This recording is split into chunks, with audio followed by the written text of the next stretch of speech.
It's interesting now about crypto. I don't consider crypto Bitcoin or Ethereum. Okay. Yes, they were the pioneering assets, but I'm considering crypto as the 12th sector of the S&P.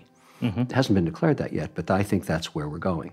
And so when you talk about running a mandate like I do for institutional clients or institutional mindset, they say to themselves, okay, in a normal world where I understand each of the 11 sectors of the S&P, I may allocate the largest I would allocate would be 20%, let's say, to technology. That's generally the max in a mandate. And maybe you do 3% in energy because your ESG concerns are there and all the rest of it. But you're dabbling in all 11.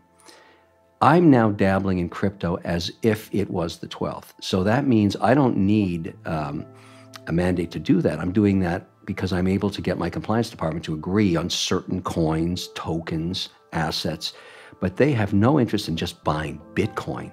I get Bitcoin. That's one asset. It's just like when you say, I'm going to have 20% in tech. There's 1,000 companies to choose from to build that position. So for me now to actually get into crypto, I need multiple positions because I'm mandated to have diversification. So yeah, I own Bitcoin. Yes, I have some Ethereum. I have some Litecoin. I have some USDC, but there's much more coming. And I'm at 3% right now, waiting in a mandate. That's not a lot. I'm on my way to 7% by year end. That's a lot. And that's starting to be where I consider myself a participant in this market. But I'm having to do it different than maybe you or Pomp or a lot of the guys that were pioneers. I don't have the option to be a cowboy. I can't do that. I have 3 problems on that front. Number 1, I have to get my internal compliance officer to agree. Number 2, I have to get my external auditor to sign the audited statements that then turn into reports to the regulators in every jurisdiction that I participate in. I cannot afford to be offside for 1 second. So that's taken a lot of time. That ain't easy. And that is where we sit. And I'd say to you, that's good and bad news. It's good news that I've been able to do it. It took me almost half a year.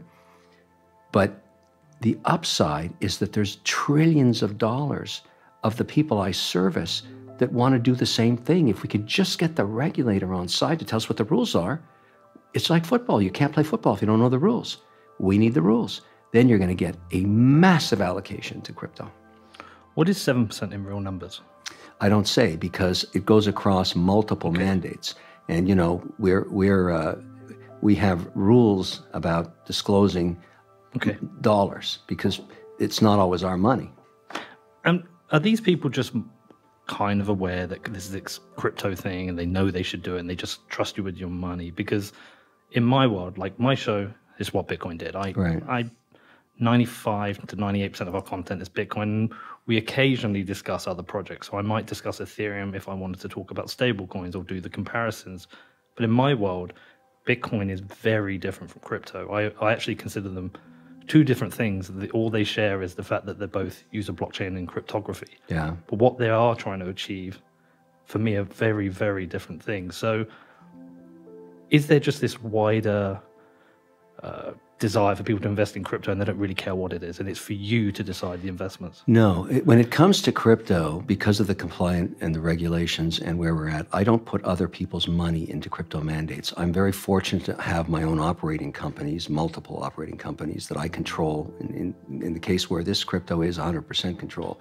So I am allowed, but I have to be compliant anyways, because when you have a compliance department, it's because you've been able to grow business. I have multiple investments in financial services companies, many of them which are reporting and regulated. So I can't be offside.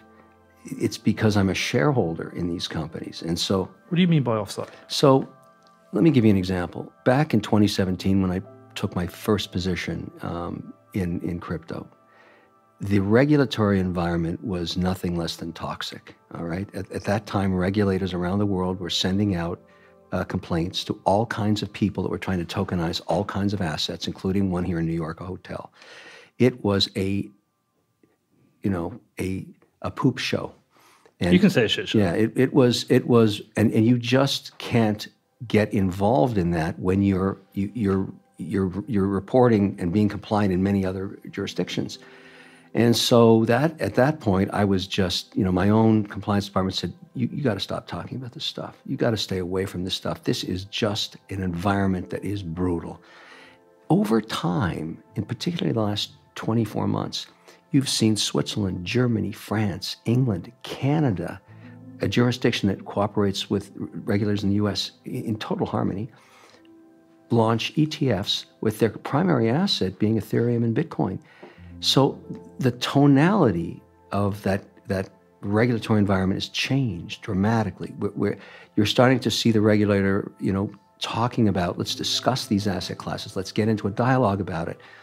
And as a result, I've been able to be more flexible about my own position and come out and disclose just a few months ago that I'd taken on a 3% position in our operating company of specifically Bitcoin and a few others. But I agree with you on the thesis you have on Bitcoin, because when I talk to, let me give you an example, which is, I think is very intuitive what you said there. Mm-hmm. Let's say I'm talking to a sovereign fund, all right? Let's say, and they have 500 billion, and they want to deploy into crypto for the first time, and they're going to put a small weighting, 1%. The reason they haven't done it yet is not because they're having a debate about whether they want to. They want to. But they have a compliance department that includes an ESG committee, which determines which assets get to the investment committee first, because every single asset is viewed with that particular sovereign fund by the merits of sustainability. And so just, at Bitcoin 2021, there was a huge debate going on. Elon Musk was involved. I'd made some statements about it because I'd learned from the pensions that they weren't going to get involved in it because it was not ESG compliant. The Chinese were burning coal to make electricity, to mine and get awarded coins. That was a nightmare. And so the reason Bitcoin is still not yet an institutional product is we have not got around this issue of sustainability. It's getting addressed, and I'll give you an example. This is a shout out to a company I am a shareholder in, Hut 8, all right? Jamie Leverton. Yeah, she's great. She is great. I met her through a real estate transaction, and we started having a discussion like you and I are right now about ESG. She said, look, I'm ESG compliant. But what I like about her company is that I can buy her equity, which I did at that time. I think I'm up 69% in the mandate that's in, because she claimed, and she was right, that she is in direct vol. In other words, the correlation between the price of Bitcoin and her stock price is 1-to-1. So she is keeping every